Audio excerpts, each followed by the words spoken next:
I'm actually wearing jeans that I got over the weekend in a secondhand store. Brand new. Brand new. But secondhand. Beautiful sweater. I love that. Could wear that. I think it's just Zara. The earrings were... Of a religious bent.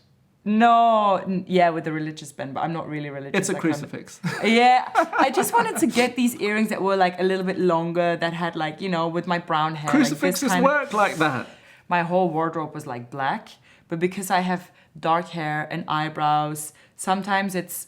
too black. It's a bit too dark Over or black. strong. I'm trying to brighten it up a little bit by having like a few like plainer, lighter colors. Usually before I leave the house, I ask my the girl that lives in my apartment, like, what do you think of this look? And then she gives like a quick like approval, and she's like, you look good, it's fine.